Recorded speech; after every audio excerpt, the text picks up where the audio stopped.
We weren't trying to add value out to the service. We were trying to do cost down, reliability up, because really most of the cost of running a business like this is not getting it wrong. Yeah. It's not the It's harder than you think. yeah, it's at scale. It's really hard, and it's all the customers judge you on, and it's the largest part of your kind of costs to your customers is stuff you've lost or stuff you're not delivered properly. How did it move on then from that proof of concept side? You're in there with Green Bay Harvest, you're working, you're getting that feedback from the customer. At what point we're going, right, we've got something here, let's move this to the next level? Well, we never quite. So the idea was that the business plan was a SaaS model where we'd sell licenses. We'd sell these licenses to all the fulfillment companies in the country that had terrible systems. And there's a couple of things we realised. One, if they all had the same great system, they'd all be competing with each other with the same system, which meant that it was kind of hard to compete for them.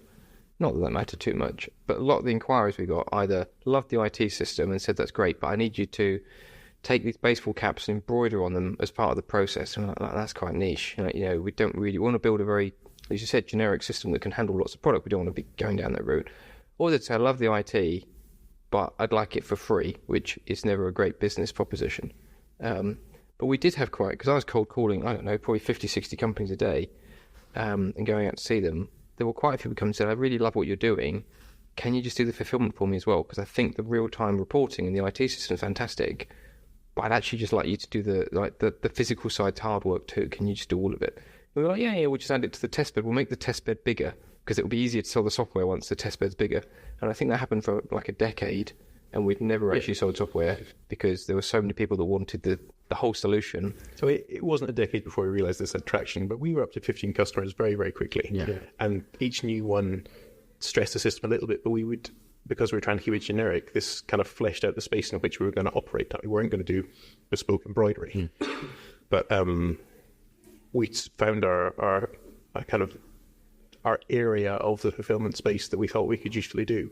We weren't trying to add value out to the service. We were trying to do cost down, reliability up, because really most of the cost of running a business like this is not getting it wrong. Yeah. It's not the It's harder than you think.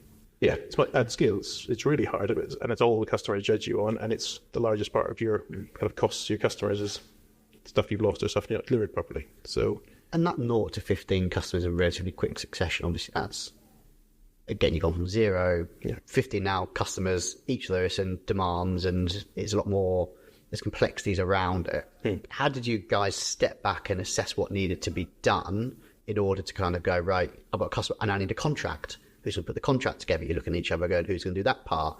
Or we need to start getting the accounting system in place. Kind of how did that structure then develop outwards from both of you guys working together and deciding what needs to happen? It's really straightforward. Hyde did everything. You wrote the software. Now, that's not to say that our positions don't overlap, but I think James understood that he could probably do all those things better than me, but he knew I could do the software better than him. In fact, he's continually a frustrated programmer because I think you still can't program, but I think you know almost everything you need to know. Read bits of other people's programming, but that is always the line too far because he had a lot of other important hats to wear in the business. And while we talk about everything, right down to the detail of how it would be implemented in the system, he never did that, and I'd talk with him all the way through how to We're both very involved in the platform. As in the design of how it would work, like what features would we add, what wouldn't we add, like what would we offer, what wouldn't we offer. We used to discuss a lot, but then when it got down to like contracts, I'd just write it and then you'd probably review it. Yeah. So you had almost very natural division of who was doing what because of the skill being very different from each other. That's it. But similar enough that we could still bounce ideas off each other. I wasn't trying to solo work out what to do, and Heidi wasn't trying to solo work out how to reconcile accountants and whatever we used, ClearBooks, to start off with. And how much, talk through that kind of, that dynamic, was it similar in terms of slightly, you just described, combative style of solving a problem where you're challenging each other continually?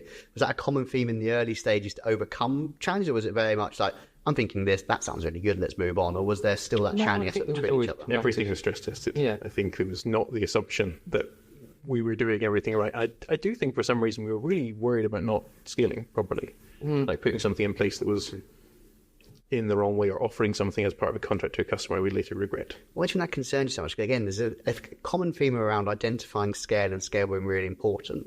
Why was that important to you both? I think we'd seen where it's so easy to fall down the trap where you offer something to someone and they go, oh yeah, that's great. And then you realise that in 3 years' time, you've still got to keep offering that thing even though it's now like 0.1% of your business and a real pain in the neck. And so we were very clear that if we were doing something, every customer would have access to it, and every customer would get it the same.